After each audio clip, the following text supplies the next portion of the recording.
Thank you very much. Now, I can't do this without pictures, unlike Ning, so I'm doing much the same thing. I'm going to tell you my story, but I realise ours is much older, because I am much older, so we're going back in time for this one.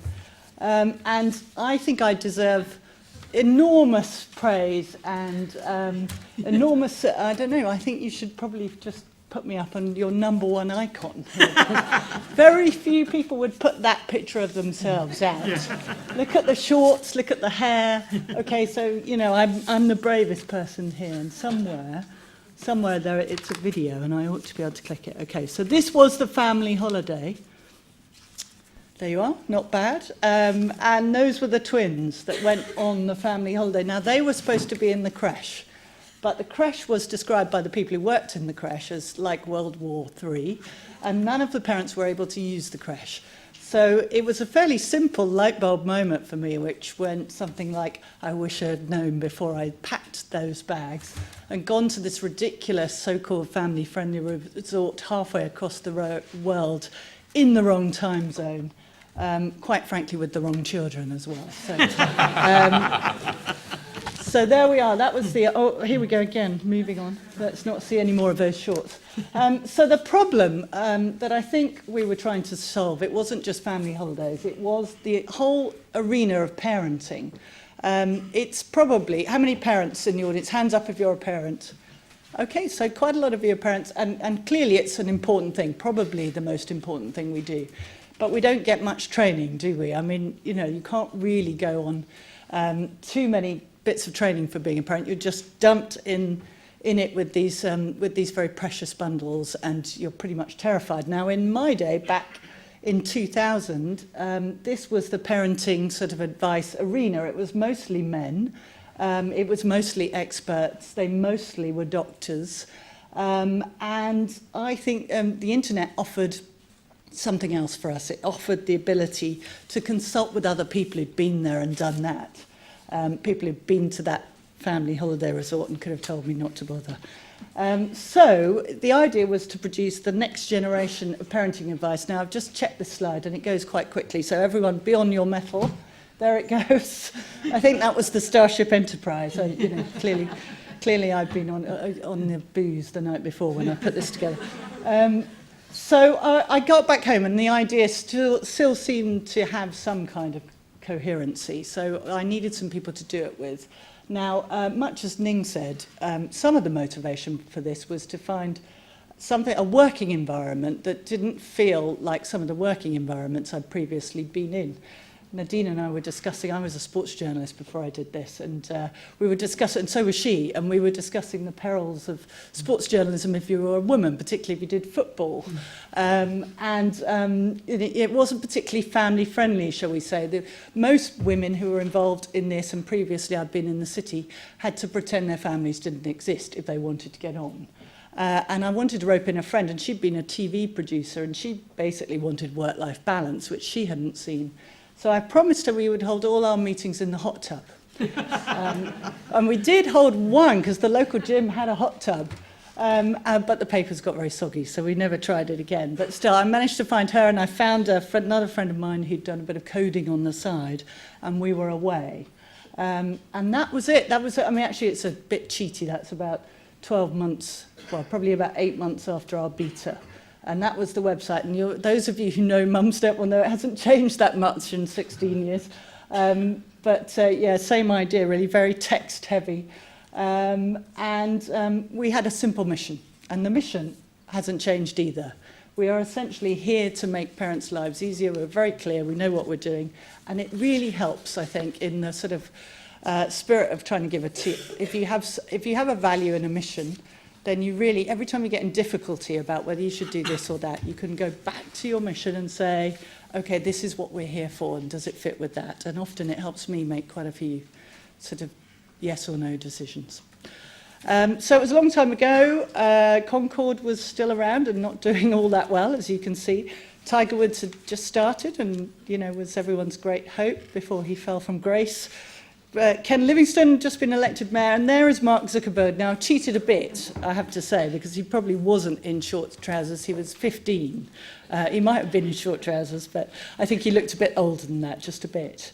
And something also happened that year which didn't help us much. The idea was we were going to raise money and we were going to recruit people and we were going to have an office.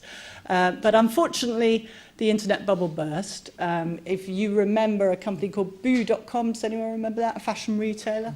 Yeah, that sort of put paid to all investment in all internet companies in London because they went down the pan with sort of £600 million of investment, having burned through it very quickly.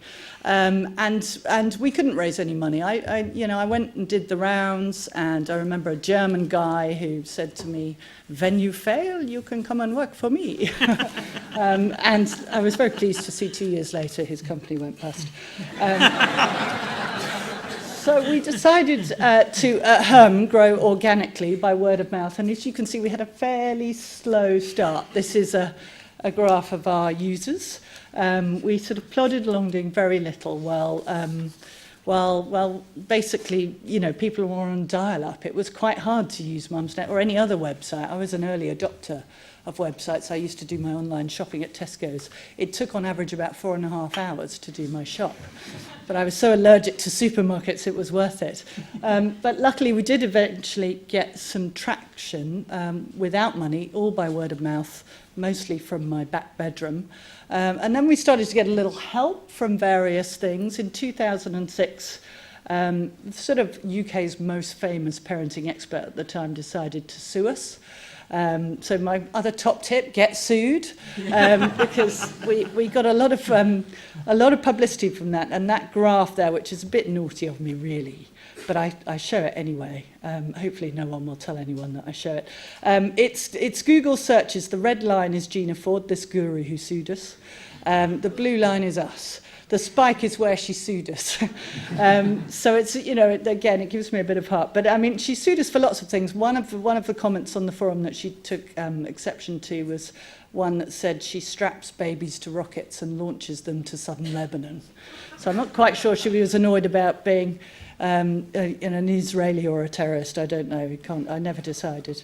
Anyway, then Dave Cameron came along. He was the first politician to come on to Mumsnet, so he was helpful in the sense that he set the trend, and as soon as he became leader of the Tory party, he went off on paternity leave, actually, and his first appointment afterwards was on Mumsnet. So I have to thank Dave. Many of our users probably won't share the same sort of warmth of feeling that I'm expressing right now, but there we are.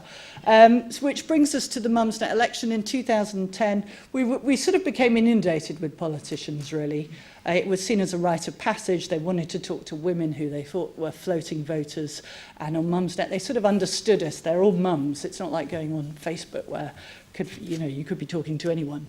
Actually, they largely underestimated us. I remember Gordon Brown, and who came on and just, insisted that he talk about tax credits, and got into trouble about not knowing his biscuit choice.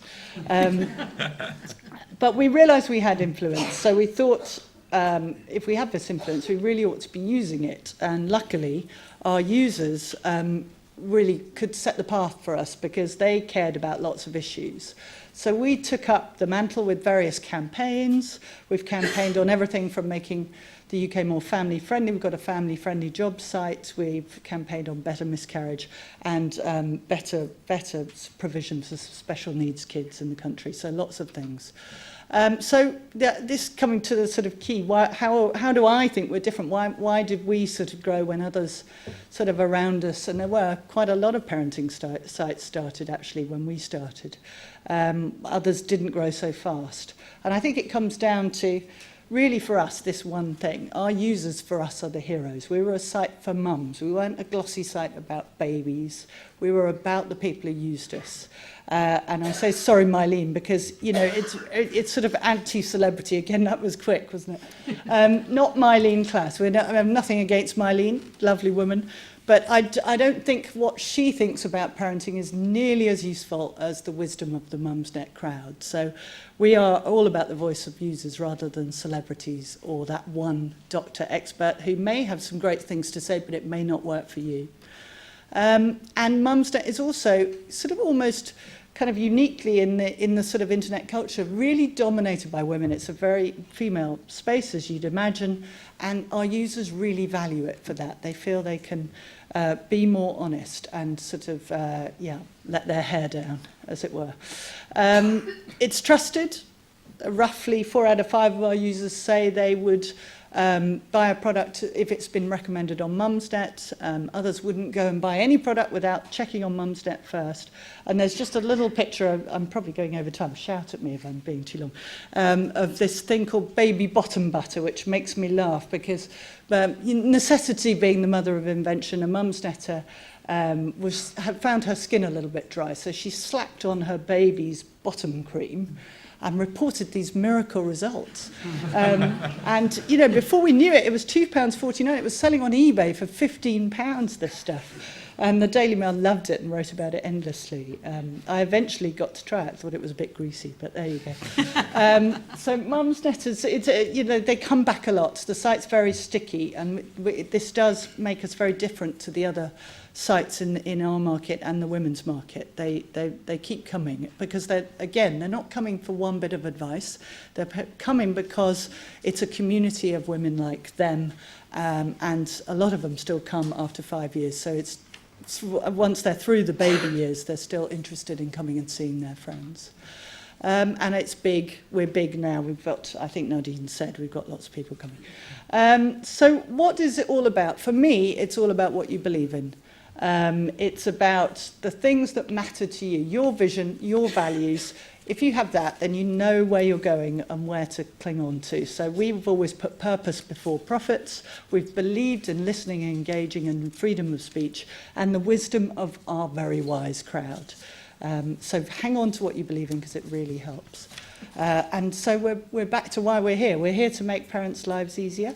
I've just put this in because it makes me smile. If you think you're too small to have an impact, try and go to bed with a mosquito. That's the late, great Anita Roddick said that. So there we are. Thank you for listening. The Telegraph, I think, has never said anything better than this, or truer, in fact. Thank you very much indeed.